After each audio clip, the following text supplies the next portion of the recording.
Hello and welcome back to Chengi's World. For those of you who are coming back to my channel, welcome back.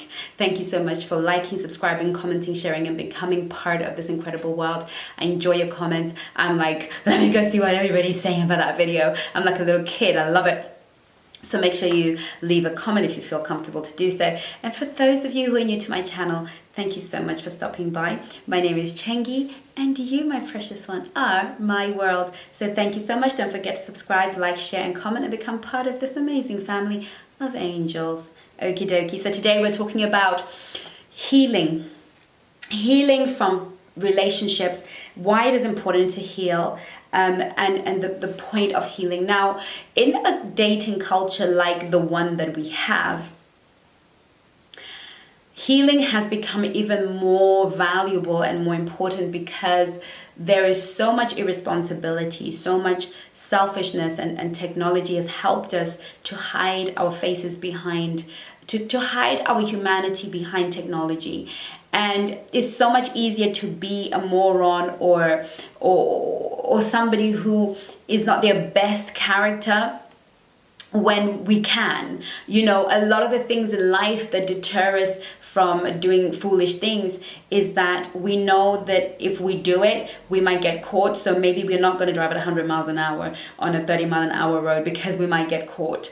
But when you are in a situation socially and emotionally where the chances of you getting caught are 0 to none, the chances of you getting away with something is so much higher than even the best of people will try and do that. And so we have decent men and women, you know, who wouldn't otherwise behave a certain kind of way, behaving moronic and you know, in a way that is just disgraceful. And so there are a lot more of us walking around with disappointments. There are a lot more of us walking around with unanswered questions, feeling confused, disillusioned, isolated, alone, unsure about what you did wrong, whether it was, what is it about me? Okay, there's a lot more rejection that happens in the 21st century than it did before. You know, my mom's generation, you know, she got rejected was by 1 or 2 guys. It was never gonna be the last 20 dates she went on, or, you know, to really exasperate the situation. So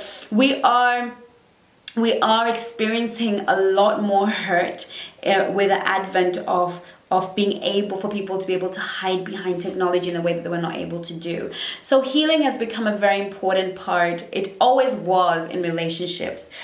Healing is an important part to attracting the right person into your life, the right relationship into your life, because when you are hurt, you are only going to attract more hurt, because like attracts like. You're gonna attract another wounded person, and before you know it, you're in a codependent relationship that is unhealthy, because that person is coming with their bleeding wound and expecting you with your bleeding wound to heal their bleeding when everybody's bleeding on everybody. And a lot of the issues that we have in the dating world, especially as time goes on and you're not getting the success that you're looking for, a lot more hurt builds up. And so often with my clients, I do take time to really find out where the hurt lies and for us to begin to do the exercise of healing. And so I'm not going to have time to go into every single minute way that I do the healing process with my clients. You know, you can always contact me on Magnify and tell me your story. I will leave the link in the description box. So if you want to call me on Magnify, that would be amazing. We can have a bit of a chat and you can tell me a little bit about your problems. The first 15 minutes is free to talk to me. So, you know, only if you need more time will it be, you know, will it cost you. So I'm really looking forward to meeting you and hearing your story. So when I did a live last time, you asked me to do a video on healing. Okay. Healing is something that whether or not you've been left for another woman, whether or not you've just got tired of being ghosted and hot and cold relationships, or whether somebody has had an affair, whatever has happened to you in life and in relationships, this principle is very important. And why do we need to heal? We need to heal in order for us to take back our power, own our power, and allow that power to draw that which is good and wonderful into our lives. We're all born with a personal power, a power and a potential to be great and have wonderful things come our way. But experiences and life living in a world that is dying and becoming worse and better in some ways begins to challenge that which we came to the earth with, that which God sent us to the earth with. And so God knew that we're going to be coming into a world and into an earth where that would be broken, and that would in some way break us, and in some ways begin to take our power away from us, or cause us to be so hurt that we surrender our power to other people, that He gave us an antidote for it. You see, anytime somebody breaks your heart, anytime somebody hurts you, and you allow it to come into your soul, into your spirit, into your person, and you allow it to define who you are, and you allow it to determine your responses and your reactions, and you allow it to take your sleep from you, your peace from you, your joy from you. When you allow, and I say allow because we have the grace to does that mean that it doesn't hurt? Does that mean that if somebody steps on your toes, you're allowing it to hurt you? Of course, when somebody hurts you, it hurts. That's the whole point. That's why it's called hurt.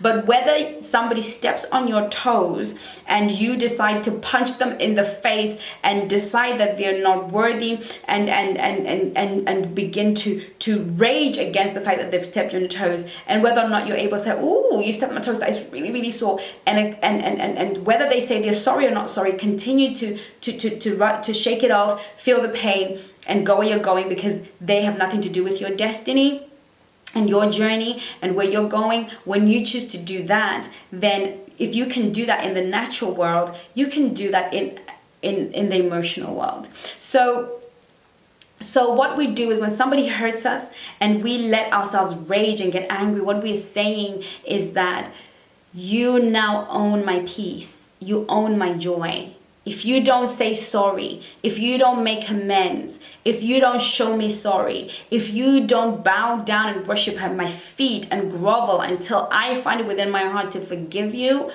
then I'm not going to be peaceful. Then I'm going to be bitter. Then I'm going to be angry. And guess what that means? I'm going to let darkness in. I'm going to let darkness reign. I am now going to become a captive of a situation that you created, and you're gonna go off scot-free. You're gonna go off and live your best life, and I'm gonna be here hurting. But the truth of the matter is, nobody goes off scot-free. There is a principle and law that says, whatever a man reaps, sows, so shall he reap. There's nobody who hurts somebody and comes away scot-free. But yet, God requires, it is a requirement, a spiritual requirement, a spiritual principle that you forgive. Why? Because you have been forgiven so much more. Because there are people in your life who have forgiven you so much more. Then there is God who has given you ridiculously and insanely so much that if you were starting to count, you probably would just kill yourself and jump off a bridge.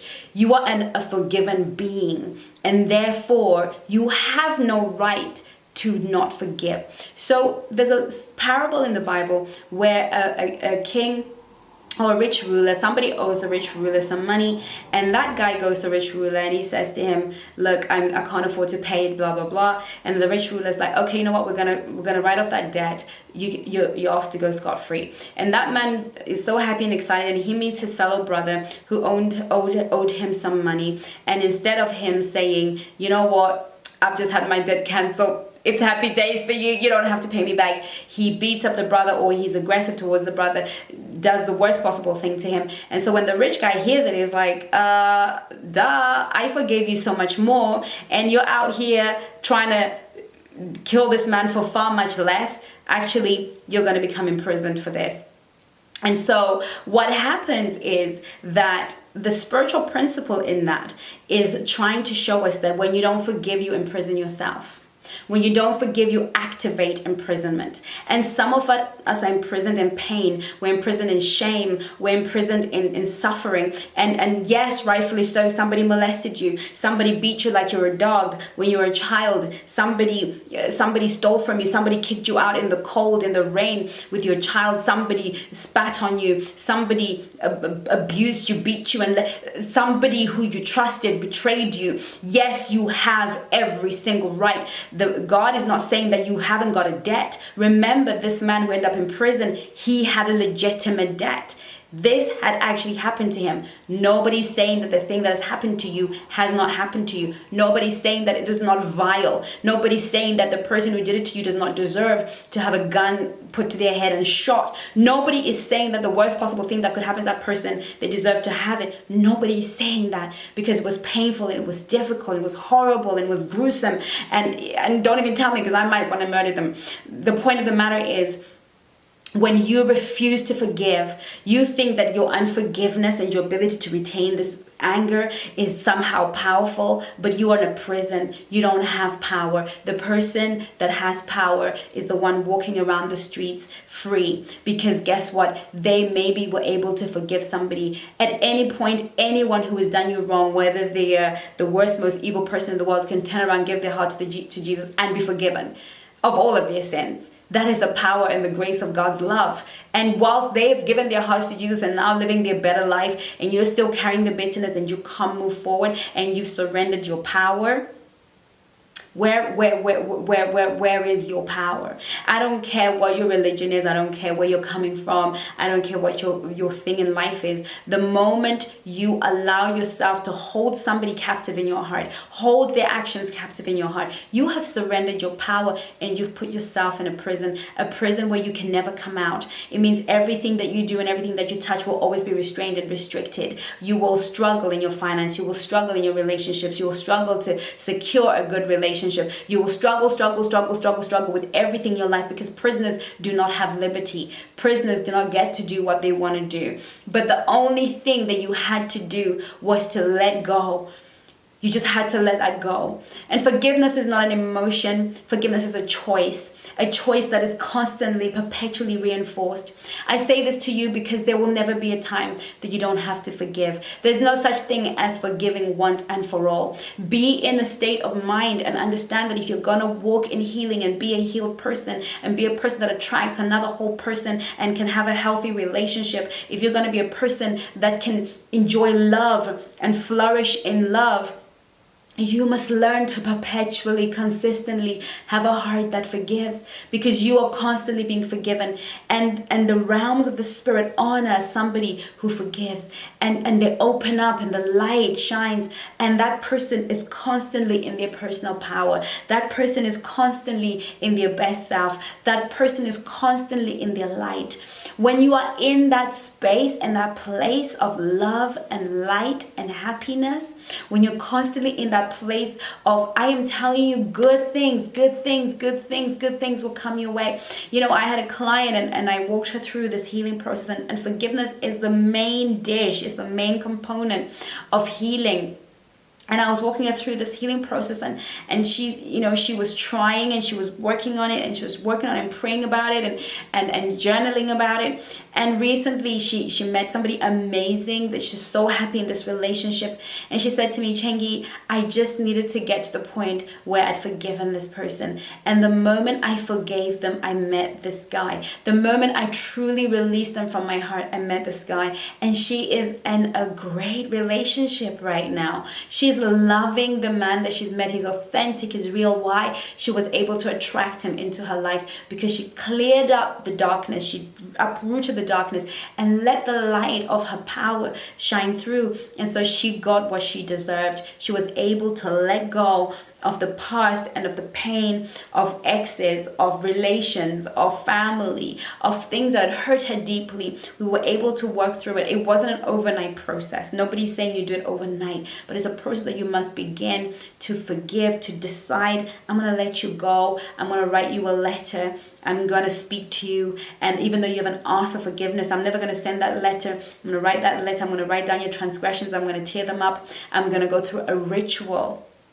in my life where I literally get rid of and dismantle the pain of disappointment or anything that happened to me. So if you want to know about healing, it is not a religious concept, it is a spiritual concept. You cannot walk and receive the good stuff if you're still bitter and angry with the ex-husband, if you're still bitter and angry with the ex-boyfriend, if you're still bitter and angry about your dad, your mom, your upbringing, the person who molested you, the person who raped you, the person who did something horrible to you. You gotta let that go, because baby girl, it's time to heal, and it's time for you to walk in your power, and it's time for you to experience your glory, and it's time for you to shine. I hope that you receive this message from the heart in which it is given, and I hope that as you hear this message, you will begin to embrace forgiveness, not as a moment, not as a thing, but as a lifestyle. And so thank you so much for watching. I love you so much. Make sure you hook up with me on Magnify if you need to talk some more. The link is in the description box. Thank you so much for watching. I'll see you again on my next video. Take care of you. Love you lots.